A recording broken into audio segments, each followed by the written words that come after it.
नमस्कार, मैं हूं श्वेता सिंह। मेरे साथ अशोक सिंघल है। हम द्वारका एक्सप्रेसवे पर इस समय मौजूद हैं। यानी कि दिल्ली की सड़कों के, दिल्ली के ट्रैफिक के, दिल्ली के पोल्यूशन की जब भी बात होती है तो हमेशा होता है कि कौन सी वो सड़कें निर्मित हो सकती हैं जो इन सारी चीजों से हमें निजात दिलाएं। और आज अशोक सिंघल और मैं इन सवालों के जवाब जानने की कोशिश करेंगे। केंद्रीय सड़क परिवहन मंत्री नितिन गडकरी जी, बहुत स्वागत है आपका। सर, सबसे पहले तो मैं आपके हाइड्रोजन पावर्ड गाड़ी के बारे में भी जानना चाहती हूँ। बड़ा थोड़ा सा राजनीतिक भी हो जाता है। तेजस्वी भी सवार हुए जब अशोक जी वहां पर साथ में थे ही। तो ये जो गाड़ी है, ये क्या भविष्य की गाड़ी है या आज की गाड़ी है? ये गाड़ी का नाम है मिराई।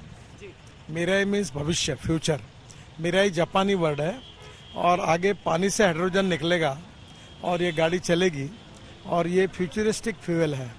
और आज हम ऊर्जा को आयात करने वाला देश है। मेरा विश्वास है कि आने वाले 8-10 साल में हम ऊर्जा को निर्यात करने वाला देश बनेंगे। नितिन जी, हम चाहते हैं कि हम यहाँ द्वारका एक्सप्रेसवे पर आगे तक जाएं। देश में कई सड़कें ऐसी हैं जो आपको बहुत इंटरनेशनल फील देती हैं, तो ये भी उन सड़कों में से एक है। हमने एक चक्कर मारा है, लेकिन अब नितिन जी के साथ वहां पर पहुंचते हैं, क्योंकि इसके लिए कहा जा रहा है कि आर्किटेक्चर का एक मार्वल है। क्यों है वो हम समझते हैं अपनी आज तक की इस बस में सवार होकर।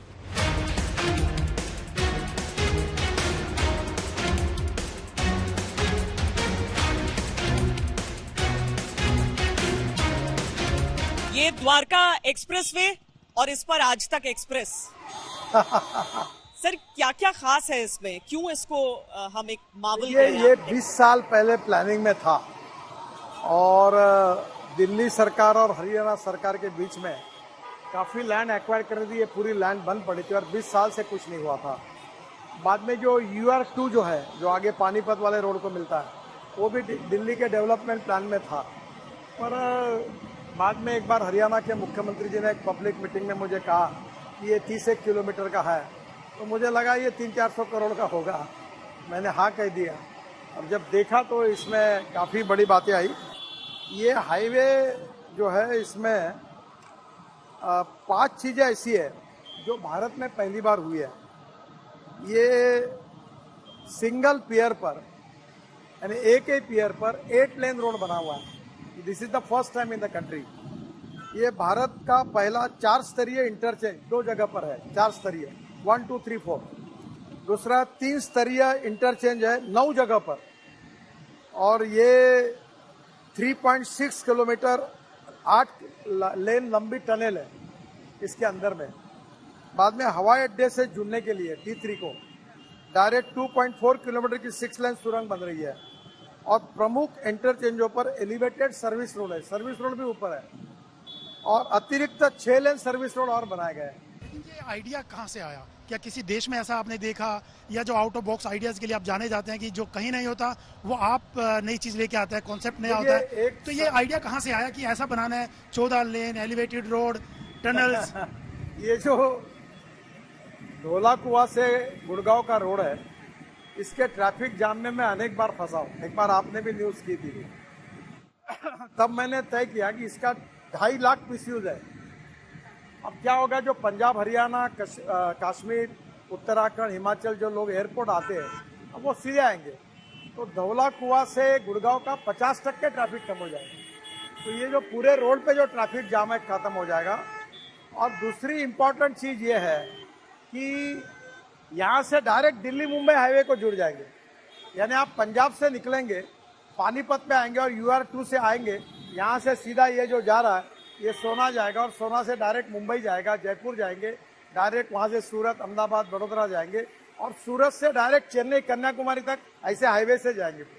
अच्छा नितिन जी, हमेशा सब मजाक करते हैं कि आपको सबसे ज्यादा सपोर्ट जो विपक्षी पार्टियां हैं वही करती हैं। ये आम आदमी पार्टी आपको क्रिटिसाइज कर रही है कैग रिपोर्ट के आधार पर। उनको इस खासकर एक्सप्रेसवे पे बहुत ज्यादा ऐतराज है, क्योंकि कैग की रिपोर्ट भी आई, जो कि सरकार भी आपकी है, तो वो कह रहे हैं कैग की रिपोर्ट आई जो सीधे सीधे उंगली उठा रही है मंत्रालय। नहीं, उसमें कुछ है ही नहीं। देखिए, ये टोटल हाईवे है 563 किलोमीटर लेन और एक्चुअल लेन जो है वो 29 किलोमीटर की है डिस्टेंस। अब इसमें क्या हुआ कि हमने भारतमाला 2 में जब हमने भारतमाला 1 में जब हमने हमारा जो एक प्लान था वो सबमिट किया था, उसमें एस्टिमेटेड कॉस्ट नहीं थी, वो प्लान था। तो उसमें हमने 5,000 किलोमीटर 91,000 करोड़ लगेंगे ऐसा लिखा था। यानी पर किलोमीटर 2 किलोमीटर बढ़ाएंगे, 2 लेन का 4 लेन करेंगे तो उसको जो खर्चा आएगा 18.5 करोड़ पर 2 लेन पर किलोमीटर लगेगा। अब इसमें जो ये बना है, ये किस प्रकार के देखो ब्रिजेस कैसे है, ये प्लेन रोड नहीं है। अब इसमें 563 किलोमीटर यानी 281.5 किलोमीटर सिंगल लेन है और इसका खर्चा है 9.5, जिसमें टनल है। तो जो 18 करोड़ बोल रहे हैं वही 9.5 करोड़ हमारा पर किलोमीटर आया। तो यहाँ क्या गड़बड़ होगी? मतलब आप कह रहे हैं कि फॉर्मूला किलोमीटर के हिसाब से है। हाँ, लेकिन जो दरअसल ऐड हुआ था भारतमाला में वो 91,000 करोड़ फॉर 5,000 किलोमीटर और वही सीएजी ने आधार लिया था कि 18 करोड़। तो हमारा 9.5 किलोमीटर पर लेना है, सीएजी ने 9 करोड़ का। तो आज इतनी लेन बनी है, देखो कैसे स्ट्रक्चर है। आपने कहीं देखे क्या? ये तो भी बताइए। ये रोड देखो ये कैसा है, ये सब एक ब्रिज है, उसके ऊपर दूसरा ब्रिज है। अब ये सब इसके साथ दोनों बाजू में हरियाणा में जाने वाले जितने रोड है वो भी हमने बड़े बना दिए, उसको हमने छोड़ा नहीं है। और अंदर से रास्ता है, कुछ जगह अंडरग्राउंड है। तो ये एक स्टेट ऑफ आर्ट प्रोजेक्ट है, इसका डिजाइन बहुत अलग है। कब खुल जाएगा नितिन जी एक बार?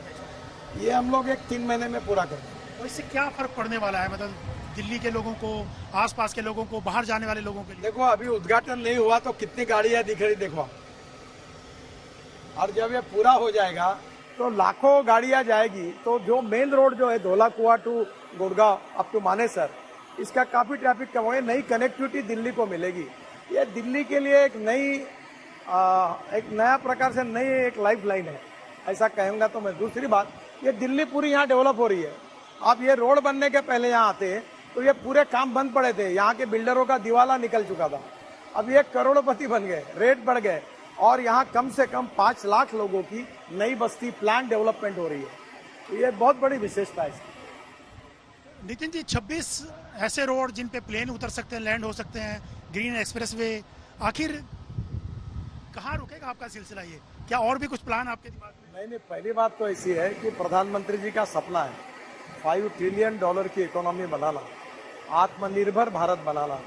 तो मुझे लगता है कि ये सपना पूरा करने के लिए हमको वर्ल्ड स्टैंडर्ड का इंफ्रास्ट्रक्चर खड़ा करना पड़ेगा। अभी देखो ये बीच वाली जगह है, इसमें लैंडस्केपिंग करेंगे, फ्लावर्स लगाएंगे, लाइट लगाएंगे और जब ये पूरा होगा तो बहुत सुंदर होगा। वो देखो टनल अंदर है, लाइट गाड़ियां दिख रही है, उसके अंदर में टनल है। ये टनल है अंदर में, ये इसी का हिस्सा है। हाँ इसी का हिस्सा।